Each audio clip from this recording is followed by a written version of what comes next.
Hi there everybody, and welcome back to this session.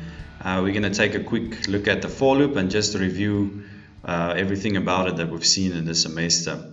So on the screen here you can see that I've completed a program already, and in it I've implemented a for loop in two ways. I've implemented both in a counter controlled method and I've implemented with a sentinel control method. So for loop is most commonly used with a counter control method, whereas the while and the do while is most commonly used with the sentinel controlled method. But that's not a hard and fast rule, that's just on the average, especially when it comes to our subject. So let's go and take a look quickly at everything about the for loop. Before I do that, I'm just going to quickly run this code. So we see the output on the screen, and you can see on the console screen there it prints control, counter control, iteration 1, 2, 3, 4 all the way through to 10.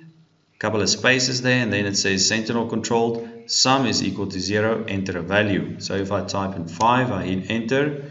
Now you can see it says sum is 5, enter a value. Let's type in 6. Now sum is 11. As you can see, it gets added to that sum. Every time I enter a new value, it gets added to that sum. Interestingly enough, if you type in a negative value, although -1 is a sentinel value, so be careful with that one. Let's say -5, you can see it got subtracted or deducted from that sum total. And if I type in -1 in this case, then that is the sentinel value and the program is done. Alright, so let's take a look at the code quickly that facilitated that. Now you'll see the code that we've given between the different loops are basically implementing the same thing. So with that we are giving you a comparison so you can see what does the same result or resultant code look like implemented with three different structures in C. So like before, well almost like before actually, we have three variables up here. The counter variable now has been changed to I. It's a very common counter variable name for any of the for loops, I, J, K, L, just single letters like that. And we have an input variable initialized to 0 for user input, and a sum variable initialized to 0 to contain the sum total amount that we'll be calculating in the second loop. Right, we're printing counter control to the screen with a printf, and here we go. Here's our for loop. So with our for loop we have three statements in the header. That's the initialization statement. That only happens once when the for loop is reached the first time. Then that will be executed only that once. So we are initializing I to 1. So if we had initialized I up here to something else, let's say to 0 for example, then that 0 value would have been overwritten by what is done here, the first statement in the loop. So that kind of basically just means that doesn't really have any useful purpose there unless you're going to use I before this for loop even. Right, so I is equal to 1, that happens once and only once, and that's the first thing, and only that one time does it happen. Then the next statement is evaluated. Is I less than or equal to 10? True or false? So I has been initialized to 1, 1 is less than 10, so that is true. Then that loop will start running. And what happens inside the loop? We print iteration, and then I gets placed there. So we print iteration and the value of I. So it will start off to 1, so we'll print iteration 1. Then the loop is done. That's the only thing that happens. There's the beginning, there's the end. So the loop will go back for the second run, or we call it the second iteration. Now the first statement that will be evaluated from the second run and on is the third statement. This is the incrementation statement. So with this one we can make a change to our counter variable. So, and that's what we typically do. So I plus, that means we're adding 1 to I. So I was 1, now it became 2. Now the middle statement or the second statement is executed again or evaluated again. And I is now this time 2. So is 2 less than or equal to 10? That's also true. So then the loop runs for the second time. So the second iteration will happen.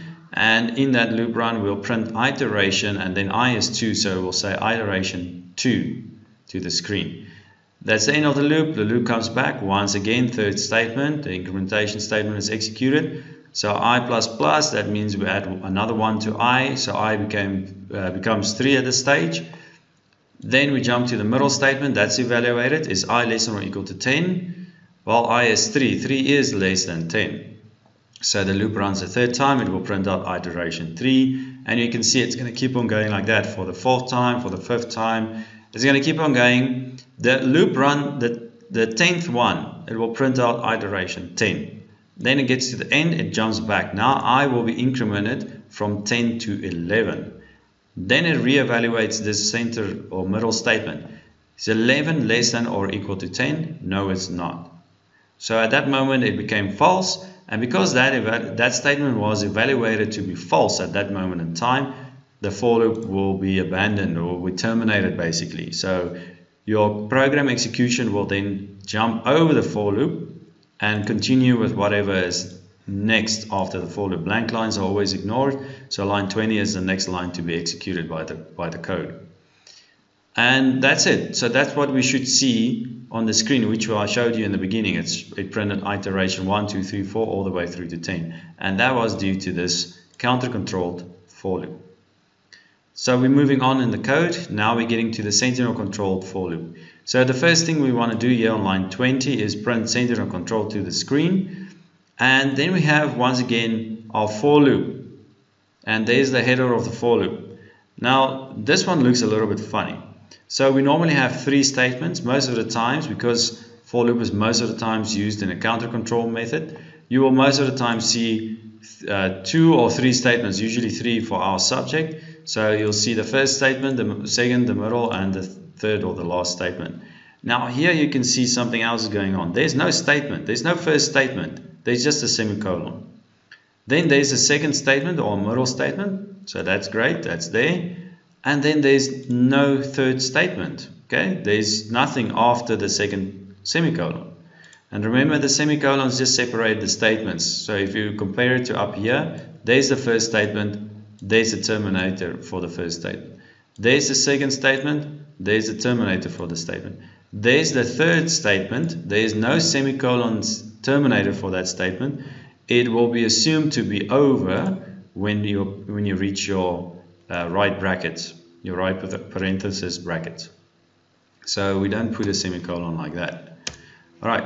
So down here it means statement 1 and statement 3 are blank or empty basically. And that has been specifically implemented so that we can have sentinel control in this loop.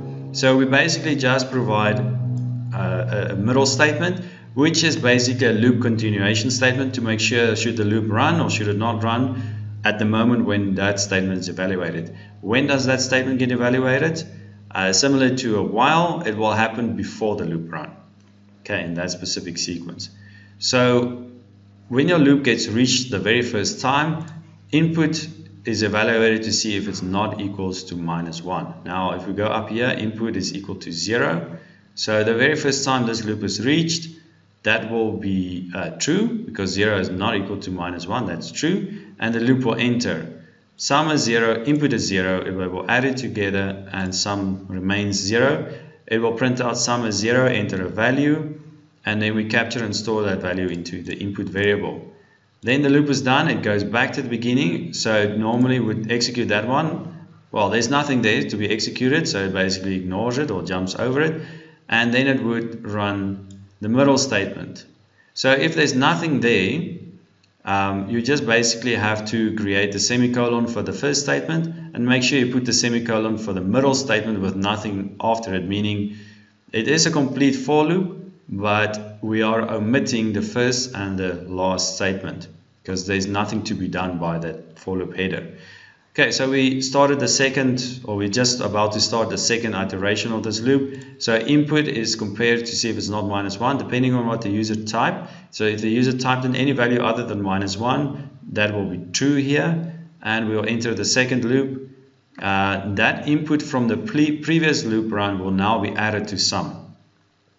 And then we'll print out sum, so sum will contain basically the sum of all the previous inputs before this current loop run, and then we enter or we get and capture a new value for this loop run, and that stores the input again. Now if it is -1 in this case, or for this run, then we reach the end of the loop, and this center statement is re-evaluated. So it will be found to be false, because if you had entered -1, that statement will turn false, meaning that for loop will be terminated. In other words, jumped over or skipped over. Your program will immediately jump to line 28, meaning that -1 input was not added to sum, because we don't want it to influence sum.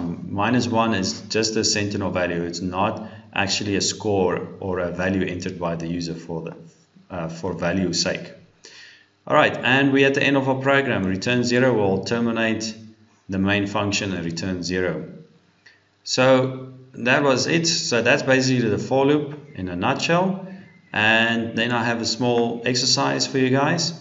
And as you can see, here's the code.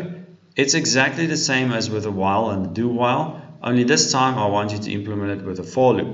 So make sure you implement the for loop using counter control, make the loop run 20 times, and your counter variable must start at 0. Then implement the for loop again, this time using sentinel control. The sentinel value is -2, that you're capturing inputs from the user. And then once the user is done giving all the values, and the user types in the sentinel value, which will stop the loop from running, then go and calculate and display what was the average value that the user had given. So seeing as it's an average value, give me a floating point output accurate to 2 decimal places after the comma. Thank you guys, that's it for this one.